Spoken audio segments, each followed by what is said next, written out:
Steve Mackay from the Engineering Institute of Technology. A quick chat about engineering isn't always about inventing, but really incremental improvements. Why do I say that? Well, we always think about the latest, greatest invention which takes over the world, and it's just an amazing thing, and that's what we all dream of doing, making that incredible invention which is worth billions of dollars and revolutionizes processes or whatever. They do exist, but most of the time it's about gradual incremental improvement, which is the stuff of engineering. And I mean, you often hear about that quotation, I see further because I stand on the shoulders of giants, and that's quite true. You know, some guys do the basic work and then you incrementally improve on what they do. And you only need to think about the zipper, which was invented, which is a key part of our lives today.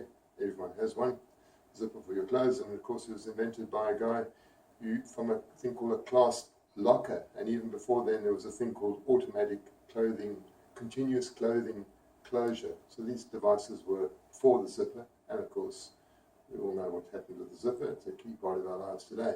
So incremental improvements. The light bulb's another one.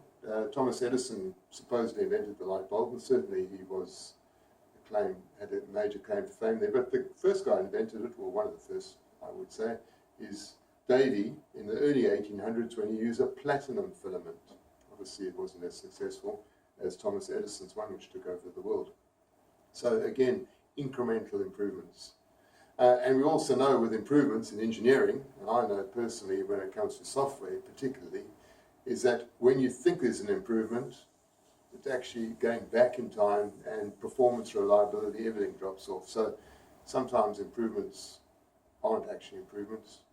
They actually are worse things. And examples of those are one of the nightmares we had with Windows, I think Windows Vista, which wasn't very well received because it was a lot less productive than the one before. So, and the final comment is, unfortunately, the guys that get first to market aren't always the winners either. So being first to market with your incredible invention doesn't always signal incredible wealth and fame.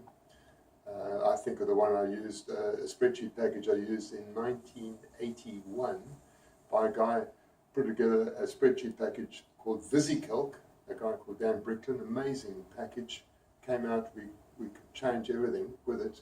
But of course, since then, there's been incremental improvements, and you never hear about VisiCalc anymore. Now it's all about, not even Lotus 123, which is a replacement, and it's all about the Microsoft suite.